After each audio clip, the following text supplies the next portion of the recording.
கலாத்தியர் 5வது அதிகாரம் 16. பின்னும் நான் சொல்லுகிறது என்னவென்றால், ஆவிக்கேற்றபடி நடந்து கொள்ளுங்கள், அப்பொழுது மாம்ச இச்சையை நிறைவேற்றாதிருப்பீர்கள். அப்பொழுது மாம்ச இச்சையை நிறைவேற்றாதிருப்பீர்கள். இது ஆங்கிலத்தில் ஒரு மொழிபெயர்ப்பு இப்படியாக சொல்கிறது, you shawl not fulfil the self அப்படின்னு சொல்லியிருக்கு. அதாவது மாம்ச சிந்தை அது செல்ஃப் சென்டர்டு, அது சுயநலம் சார்ந்தது. மாம்ச சிந்தை உடையவர்களுடைய வெளிப்பாடு, மாம்சத்தின்படி நடக்கிறவர்களுடைய வெளிப்பாடு அது சுயநலம் சார்ந்ததாகவே இருக்கும். அதுல சுயநலம் அதிகமா இருக்குங்க. இப்ப நீங்க மாம்சத்துக்குரியவர்களா அல்லது ஆவிக்குரியவர்களா அப்படிங்கிறத உங்களிடத்திலிருந்து வெளிப்படுகிறதான சுயநலத்தின் அடிப்படையில் கண்டுபிடித்து விடலாம். இந்த செல்ஃப் சென்டர், தனக்கானது, தன்னுடைய காரியம், தன் இஷ்டம், தன்னுடைய சித்தம், நான் சொல்றது தான், நான் சொல்றது கரெக்டு, நான் யாரு தெரியுமா, நான் எவ்வளோ பெரிய ஆளு தெரியுமா, என்னை பற்றி என்ன தெரியும், நான் சொல்றது எத்தனை பேருக்கு புரியுது? இதுதாங்க இந்த செல்ஃப் சென்டர்ட். இந்த செல்ஃப் சென்டர்ட் சுயநலம் இது இருந்துச்சுன்னா இதுதான் மாம்ச சிந்தையினுடைய வெளிப்பாடு. இன்னைக்கு இதுல இருந்து தான் வெளியே வரணும்னு கர்த்தர் விரும்புறார். அல்லேலூயா. இந்த சுயநலத்தில இருந்து வெளியே வர வேண்டும்.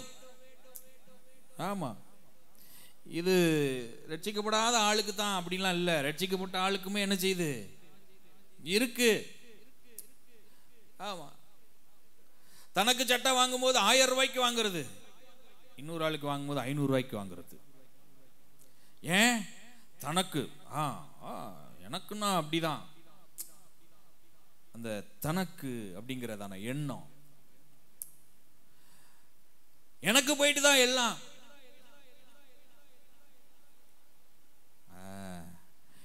ஆண்டவர் நம்ம கூட பேசுறாரு. இந்த சுயநலம் இருக்கிற வரைக்கும் மாம்ச சிந்தை ஜெயிச்சுக்கிட்டே இருக்கும், மாம்சம் நம்மளை ஜெயிச்சுக்கிட்டே இருக்கும். என்னைக்கு நம்ம இயேசுவை போல பொதுநலம் உடையவர்களாய் மாறுகிறோமோ அப்போதான் ஆவியினால் நடத்தப்படுகிறவர்களாய் மாறுகிறோம். அல்லேலூயா, அல்லேலூயா. ஆமா, எத்தனை நாட்கள் நம்ம சுயநலமாவே யோசிக்கிறோம், சுயநலமாவே யோசித்து செய்திருக்கிறோம்.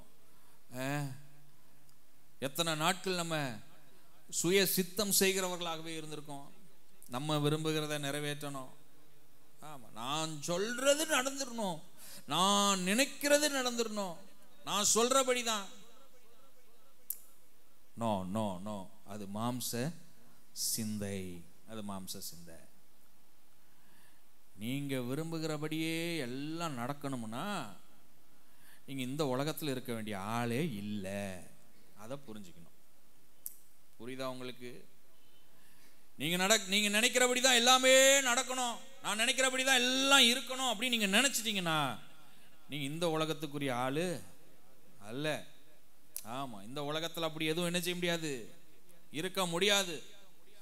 இந்த உலகம் அது வளைந்து நெளிந்து சுழிந்து போகிறது தான், ஃப்ளெக்சிபிலிட்டி உடையது தான். ஸோ அப்போ இதில் ஆவியினால் நடத்தப்படுகிறவர்களாக இருப்போமானால் நான் சொல்றது நான் செய்கிறது இந்த நிலையில் நம்ம என்ன செய்ய மாட்டோம், இருக்க மாட்டோம். சுயநலமாய் செயல்பட மாட்டோம், சுயநலமாய் சிந்திக்க மாட்டோம். நீங்கள் சுயநலமாக சிந்திச்சு சுயநலமாக செயல்பட ஆரம்பிச்சிட்டிங்கன்னா அதனுடைய வெளிப்பாடு பாருங்க மிகப்பெரிய பூகம்பத்தை ஏற்படுத்தி விடுகிறது, பிரச்சனைகளையும் போராட்டங்களையும் கொண்டு வந்து விடுகிறது, மாம்சம் ஜெயித்து விடுகிறது.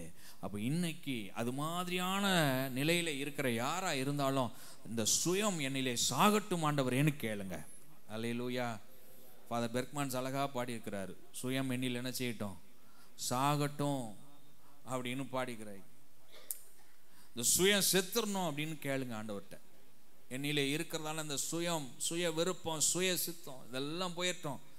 ஆவியினால் நடத்தப்படுகிற கர்த்தர் என்ன சொல்றாரோ அதுபடி செய்கிற ஆளா என்னை மாத்துங்க ஆண்டவரேன்னு கேளுங்க. வாழ்க்கை ஆசீர்வாதமாக இருக்கும்.